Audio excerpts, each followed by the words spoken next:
ಕಾಂಗ್ರೆಸ್ನಲ್ಲಿ ಕೈ ನಾಯಕರ ಬೆಕ್ಕಟ್ಟು, ಸಿಎಂ ಭೇಟಿಗೆ ಇಕ್ಬಾಲ್ ಅನ್ಸಾರಿ ನಿರ್ಧಾರ.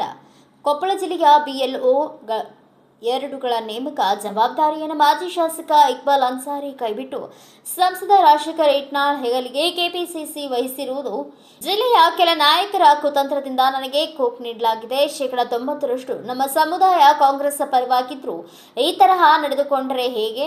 ಜಿಲ್ಲಾ ಉಸ್ತುವಾರಿ ಸಚಿವ ಶಿವರಾಜ್ ತಂಗಡಗಿ ಹಾಗೂ ಇಟ್ನಾಳ್ ಕುಟುಂಬದ ವಿರುದ್ಧ ತೀವ್ರ ಅಸಮಾಧಾನವಿದ್ದು, ನಾಳೆ ಅಥವಾ ನಾಡಿದ್ದು ಸಿಎಂ ಸಿದ್ದರಾಮಯ್ಯ ಅವರನ್ನ ಖುದ್ದಾಗಿ ಭೇಟಿಯಾಗಿ ಸತ್ಯಾಸತ್ಯತೆ ಚರ್ಚಿಸುತ್ತೇನೆ ಎಂದು ಅನ್ಸಾರಿ ಅವರು ಕಿಷ್ಕಿಂಧ ಟಿವಿಗೆ ಮಾಹಿತಿಯನ್ನು ನೀಡಿದ್ದಾರೆ.